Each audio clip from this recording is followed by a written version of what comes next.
Và hành trình tiếp theo của chúng ta ở Indonesia hôm nay sẽ bắt đầu từ một ga tàu. Và chuyến đi này sẽ đưa chúng ta tới thăm một bộ lạc vô cùng độc đáo ở quốc gia này. Nghe nói trong ngôi làng của bộ lạc này không có bất kỳ một thứ gì liên quan tới thế giới hiện đại, ví dụ như điện, các thiết bị điện tử vân vân. Và hôm nay chúng ta sẽ đi tìm hiểu thực hư xem như thế nào.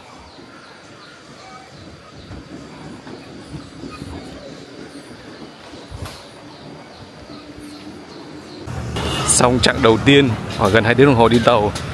Và bây giờ là chúng ta đã đến một cái thị trấn nho nhỏ. Tiếp theo chúng ta sẽ phải di chuyển khoảng tầm 2 tiếng đồng hồ nữa bằng cái xe buýt này. Và trước khi di chuyển tiếp thì phải nạp thêm chút năng lượng. Đây là bữa ăn của mình, bữa cơm bụi ở một quán bên ven đường ở thị trấn này.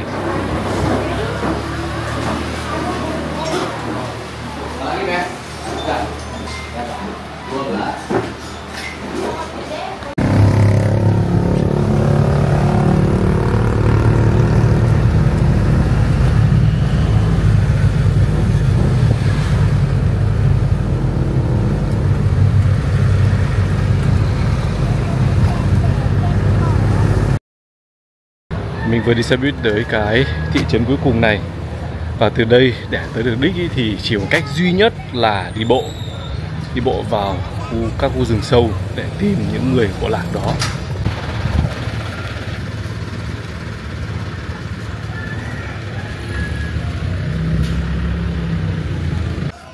Đây là cái thị trấn cuối cùng trước khi chúng ta bước vào cuộc hành trình tới thăm cái bộ lạc này. Con đường này sẽ dẫn tới thung lũng, tới vào những khu rừng sâu để thăm cái bộ lạc đó. Và từ đây thì các bạn chỉ còn cách là đi bộ lên thôi. Không có bất kỳ một phương tiện nào đi cả. Và mình cũng có sự quyết định là không thuê người nào dẫn đi, tự lập. Và đây là một phần của phiêu lưu và làm cho cái cuộc hành trình này càng thêm hấp dẫn, hồi hộp. Đã mua một ít nước và một ít thức ăn để chuẩn bị đi đường. Nhưng mà ở đây thấy họ bán vài thứ cũng rất hấp dẫn, không biết là cái gì đây. À, đây là đường đen. Ở đây còn là một thứ hấp dẫn hơn nữa. Sầu riêng, khả năng là xung quanh đây là cái nơi mà họ trồng được sầu riêng. Họ bán rất nhiều sầu riêng và cả chôm chôm các loại hoa quả khác nữa. Trên đường đi có những cửa hàng, có những người dân sống xung quanh đây. Và sầu riêng này rất là hấp dẫn, rất là nhiều. Chắc phải vào đây để đạt một chút năng lượng trước khi đi. Wow.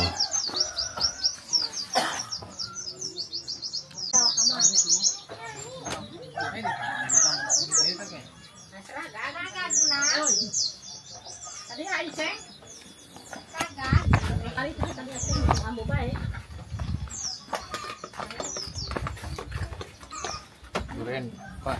Durian. Durian. Durian. Bagusnya. Super. Dia bola kan ki. Super wing.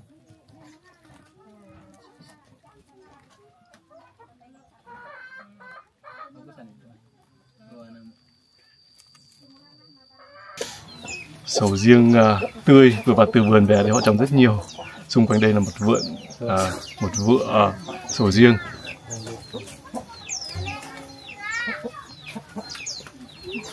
Quả rất là ngon. Makan aja. Bukan kotor, Bu. Kita tadi Vietnam makan tadi. Saya ngerti nggak ngomong lagi. Balik beda tidak berguna mati tadi orang gede.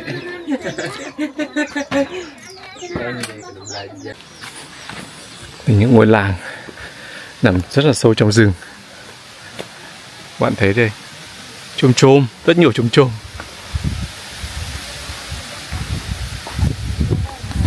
Và thoang thoảng đâu đây có cả mùi sầu riêng nữa rất là nhiều.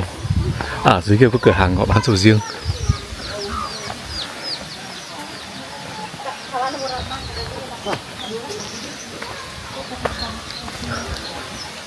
Get the durian fruit pie.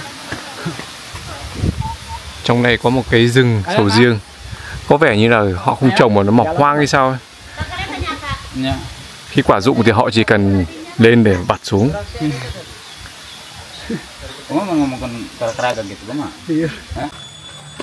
Đường đi các bạn thấy đấy, rất là gập ghềnh sỏi đá. Và càng ngày đi đường càng dốc. Đi qua những cánh rừng rất là rậm rạp. Xung quanh bốn bên đều là rừng rậm, thiên nhiên.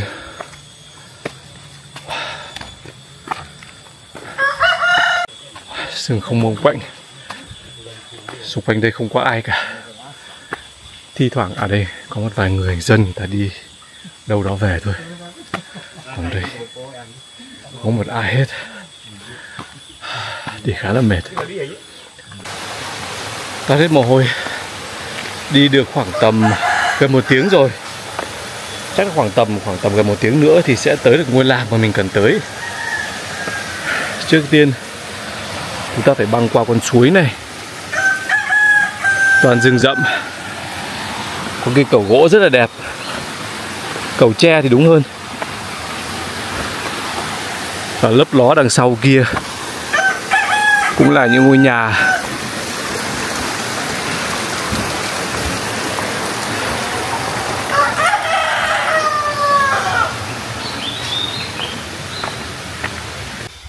Mình đã nói ban đầu ấy thì là khi đến đây là các bạn không được phép mang bất kỳ một cái thiết bị điện tử nào.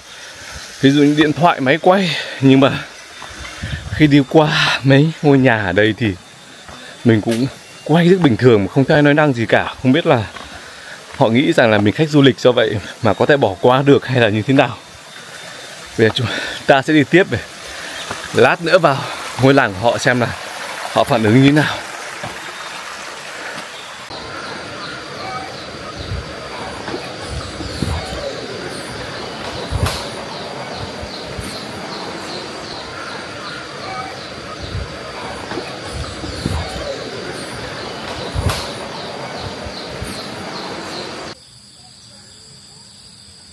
Terima kasih. Terima kasih.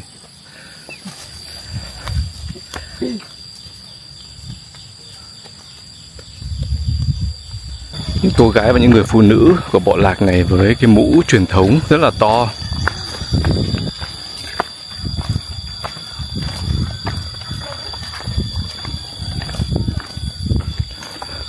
Con sông chảy qua đây là cái nơi mà chủ yếu là tắm giặt.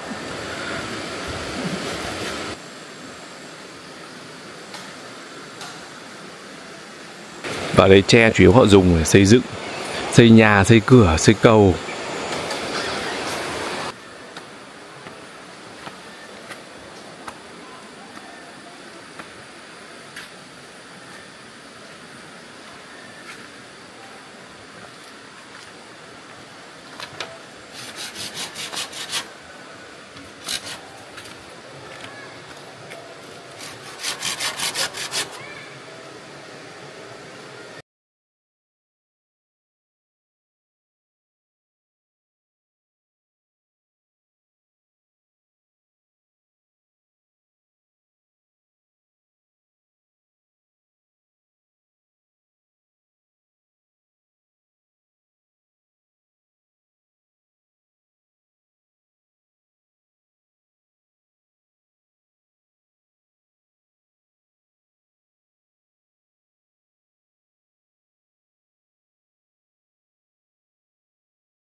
Cuối cùng cũng đến được cái ngôi làng mà mình cần đến. Trước tiên, trong bộ đầu tiên là phải tìm một chỗ nào đó để ngủ. Đêm nay sẽ ngủ ở ngôi làng này. Đây đương nhiên là không có khách sạn rồi. Các bạn có thể đi xung quanh đây để hỏi xem là có người dân nào đó cho các bạn đồng ý qua đêm ở đây không. Và sau một hồi hỏi thì mình cũng tìm được cái căn nhà này của anh bạn này cho ở nhờ qua một đêm.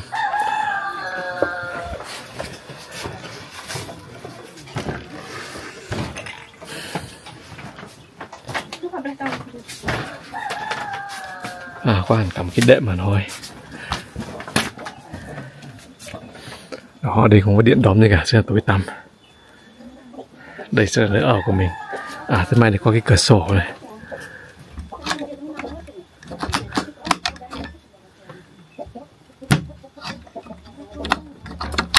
Cửa sổ mở thông qua những nhà khác hàng xóm.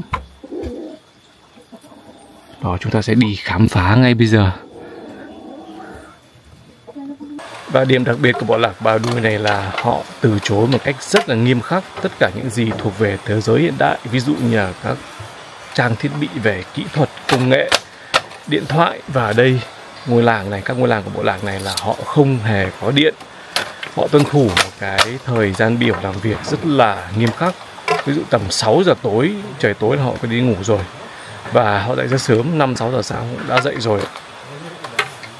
Tuy nhiên đối với khách du lịch thì họ cũng cởi mở hơn một chút, là họ cho mang máy ảnh, máy quay tới đây để ghi lại những hình ảnh để cho thế giới bên ngoài xem.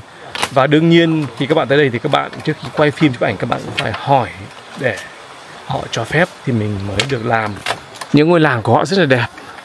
Và nghề chính của phụ nữ ở đây chủ yếu là dệt vải. Và đi xung quanh ngôi làng này để các bạn có thể nghe cái tiếng lách cách, tiếng dệt vải này khắp nơi. Đây là những ngôi nhà của họ trong một ngôi làng phải nói là rất là thơ mộng, rất là đẹp, nằm giữa núi rừng.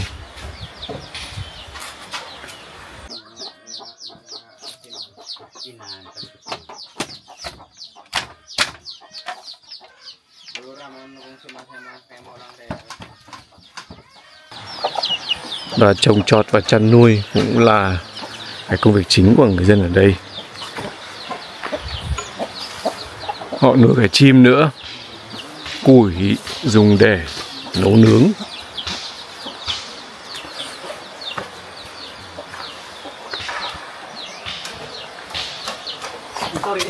Ngay bên cạnh ngôi làng này là một con sông chảy qua rất là thơ mộng, và có một cây cầu cũng khá là đặc biệt. Cầu làm bằng tre, rất là đẹp. Chỉ có thể một người đi qua được thôi, không được. Thì chúng ta sẽ đi qua cây cầu này làm bằng những cây tre thẳng đư để bắc từ làng này sang làng nọ. Đây là con sông ở đây.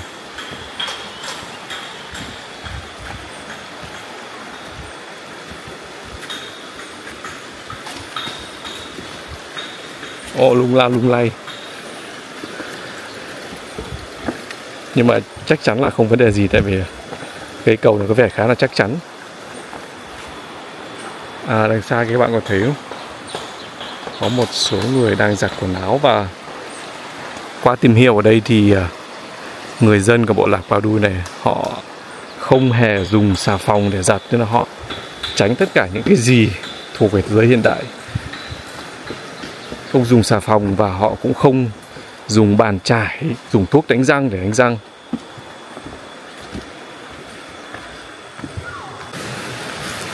Những cái túp lều trông khá là xinh xắn này. Đây không phải là nơi ở của người dân, mà là nơi họ dự trữ nông sản. Và cái cách duy nhất để họ chui ở bên trong đây là có một cửa sổ ở trên này. Họ bắc thang và để chui vào đây. Giống những cái nơi dự trữ nông sản của bộ lạc ở châu Phi mà mình đã từng tới thăm. Một cái cửa sổ rất là bé duy nhất ở trên kia để làm lối ra lối vào.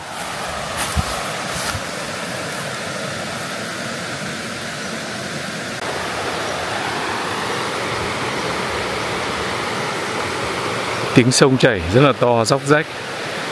Và hai bên này là ngôi làng rất là thanh bình.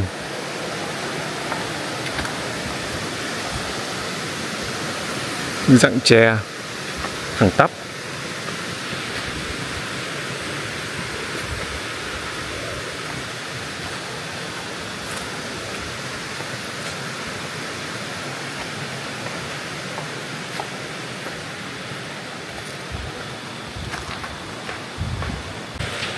Và những người bộ lạc Bà Đuôi sống ở cái vùng ngoài ngoài này, họ cũng đã quen và cũng đã khá thân thiện với lại khách du lịch.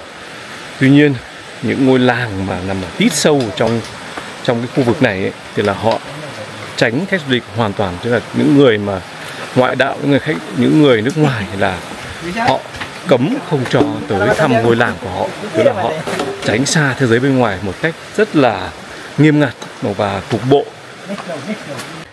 Và đương nhiên là khu vực này sẽ không có tín hiệu internet, và khi các bạn vào đây thì điều đó đồng nghĩa việc là các bạn sẽ bị tách biệt hoàn toàn khỏi thế giới bên ngoài.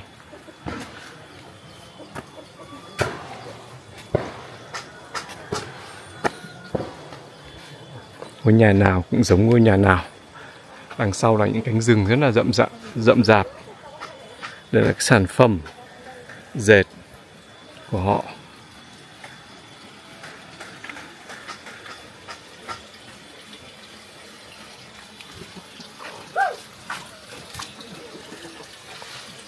Gia đình này có vẻ như là làm cả nhuộm vải nữa.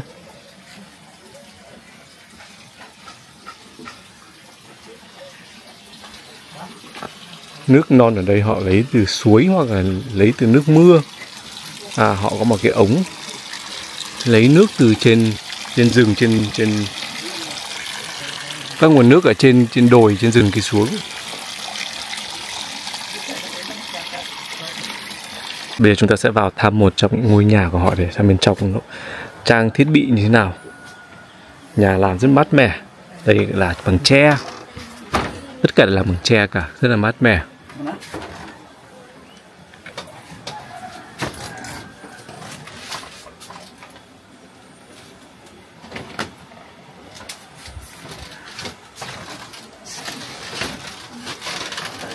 Nhà ở của họ rất là đơn giản, sạch sẽ.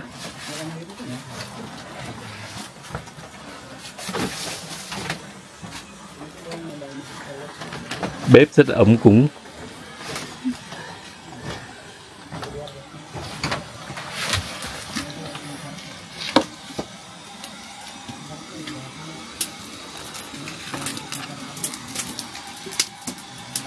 Dụng cụ họ đựng trông rất là xinh, giống những cái rổ.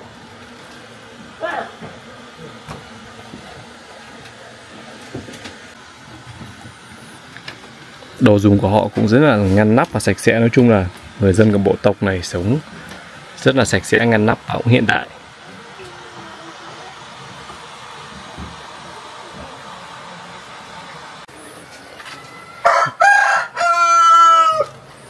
Trên cái sảnh, cái hiên của ngôi nhà có cái tấm lưới như này.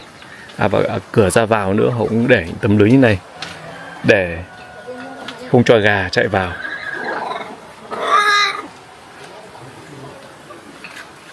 Terima kasih. Đây là cái nhà tắm rất là tiện lợi, tận dụng cái dòng chảy của con suối từ trên đồi kia xuống.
Sau bao nhiêu sự hào hứng cũng như sau bao nhiêu cái trở ngại phải vượt qua để tới cái bộ lạc này, thì cuộc viếng thăm của mình tới bộ lạc Pà Đùi này đã trải qua một bước ngoặt thay đổi 180 độ cái cách nhìn của mình về bộ lạc này.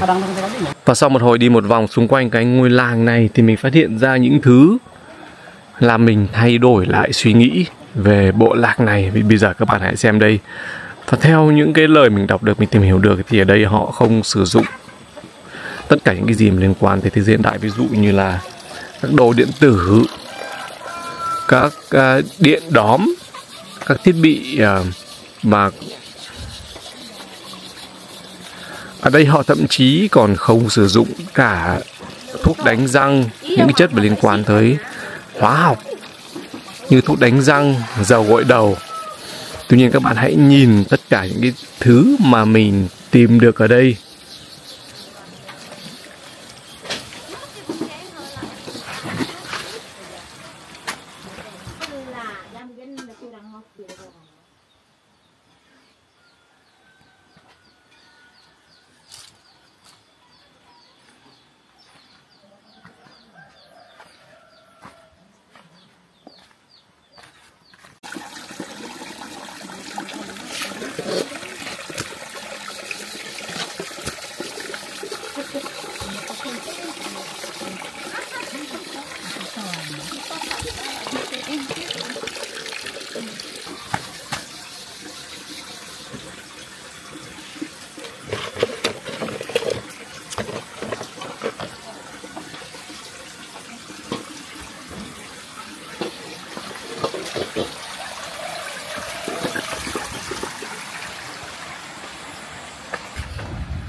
Như vậy là như nào đây hả mọi người?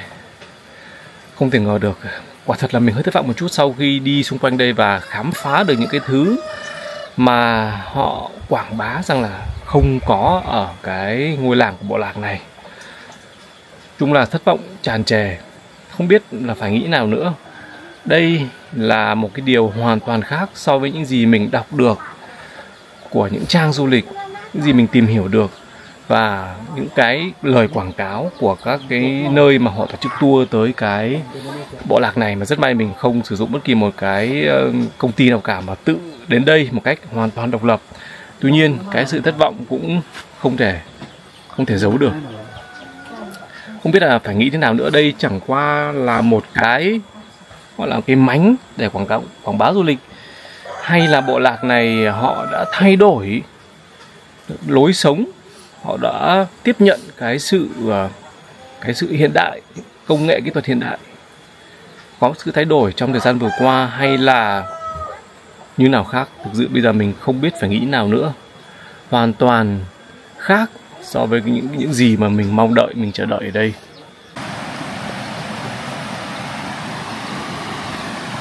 Nhà nào cũng có những các cái dụng cụ, các cái đồ dùng như nước rửa, dầu gội đầu, kem đánh răng, tất cả mọi thứ rất là bình thường của chúng ta.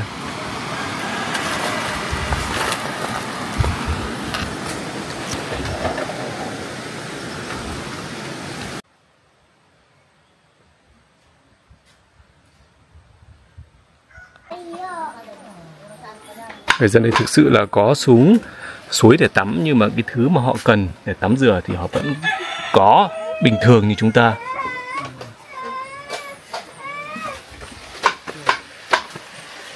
Và khi vào bên trong các ngôi nhà của người dân ở đây thì mình còn tìm ra rất nhiều thứ liên quan tới các chất hóa học.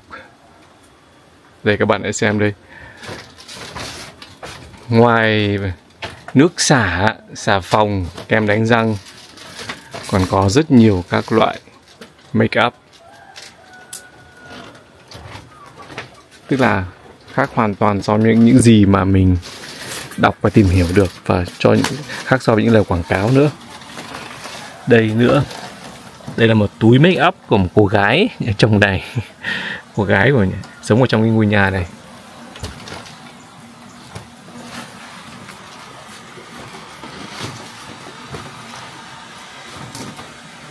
I saw you have maybe Ở đây nữa. Điện thoại, smartphone. Không những một cái mà có cả hai cái luôn.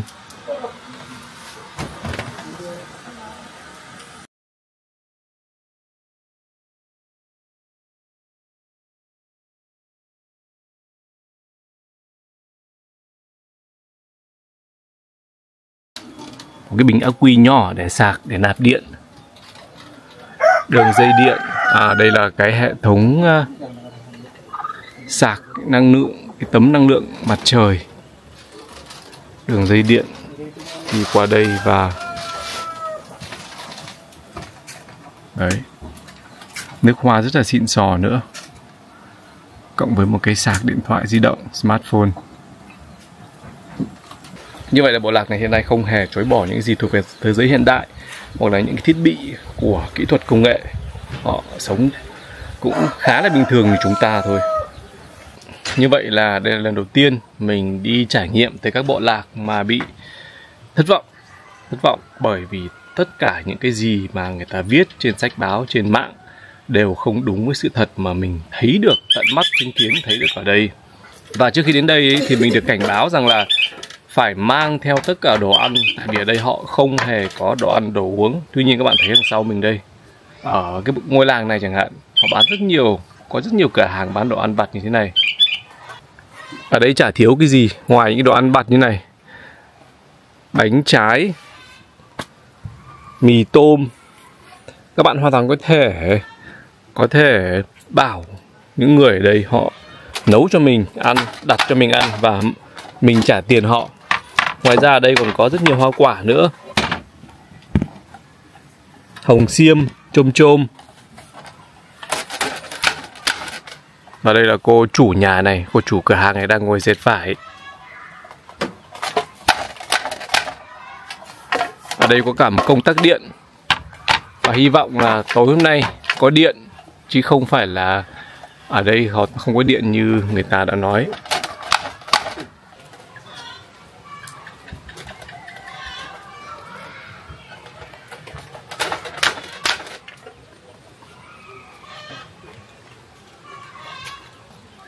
Một khám phá mà cũng không đúng với những cái mô tả, những cái gì mà mình đã tìm hiểu được, đó là ở đây không có toilet. Thực ra là họ có. Đây, bằng chứng các bạn thấy đây.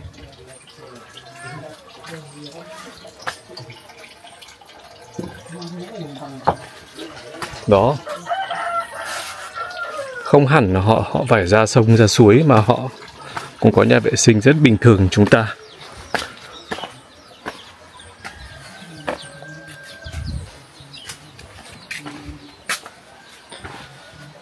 Như vậy có thể là những cái khám phá này, cái phát hiện ra này thay đổi tất cả những cái gì mà chúng ta đã biết từ trước đến giờ về bộ lạc Baduy này ở Indonesia.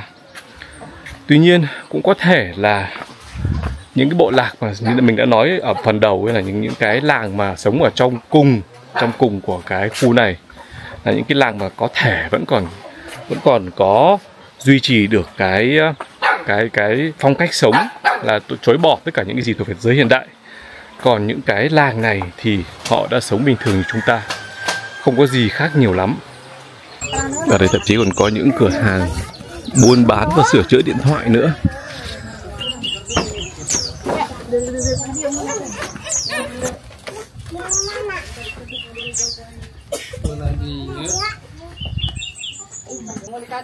Đây, có những người đi bán hàng rong từ làng này sang làng nọ, bán các sản phẩm liên quan tới điện thoại đây.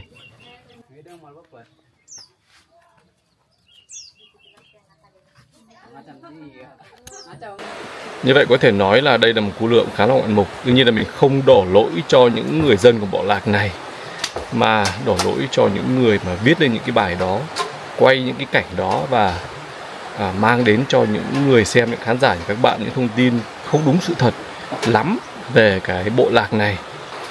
Tuy nhiên có một sự an ủi là xung quanh đây thiên nhiên rất là tuyệt vời, rất đẹp, trong lành, không khí trong lành và người dân cũng rất là thân thiện.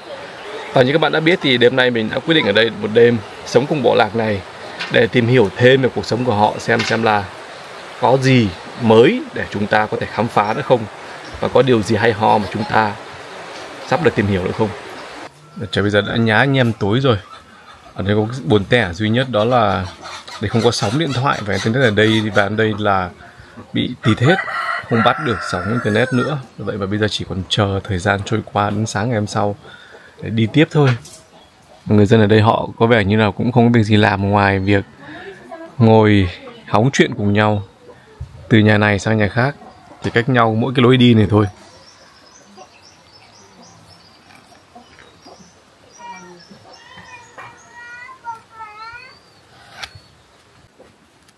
Bây giờ trời cũng đã khá là tối rồi.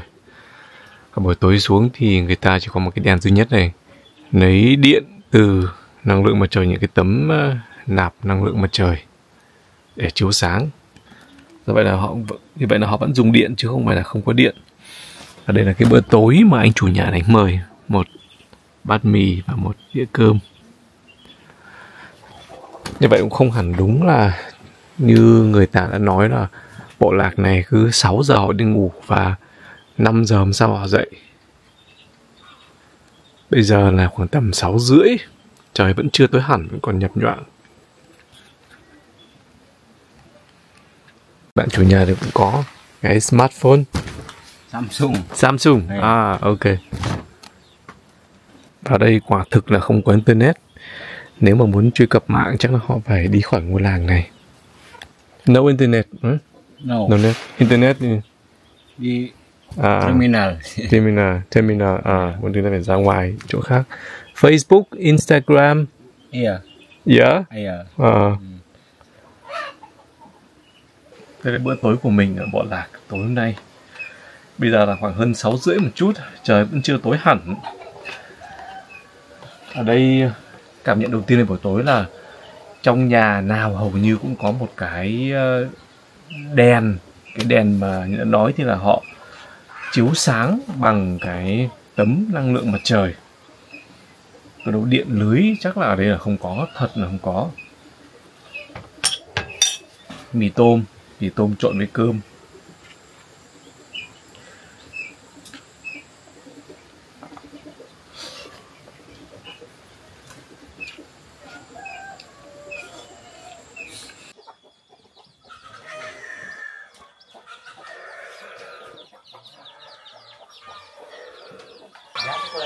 Và buổi sáng sớm thức dậy ở Bộ Lạc Badui này, và theo những gì mình chứng kiến được trong vòng một ngày ở đây thì đại đa số những cái điều mà mình đọc được, tìm hiểu được và nghe ngóng được về bộ lạc này đều không đúng.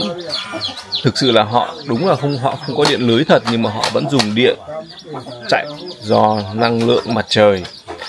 Và ở đây hầu hết tất cả mọi người đều có các thiết bị điện tử, ví dụ như smartphone, điện thoại rồi nọ kia, và dùng các chất liên quan tới hóa học, ví dụ như là dầu gội đầu, nước rửa bát.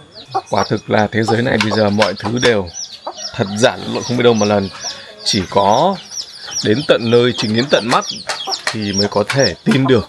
Còn đâu những cái gì mà chúng ta nghe ngóng được thì chúng ta hãy phải đi tìm hiểu thật kỹ, nghe ngóng từ nhiều nguồn thông tin thì mới có thể biết được thông tin nào là đúng, thông tin nào là giả. Cuối cùng chỉ còn lại những quả sầu riêng là thật.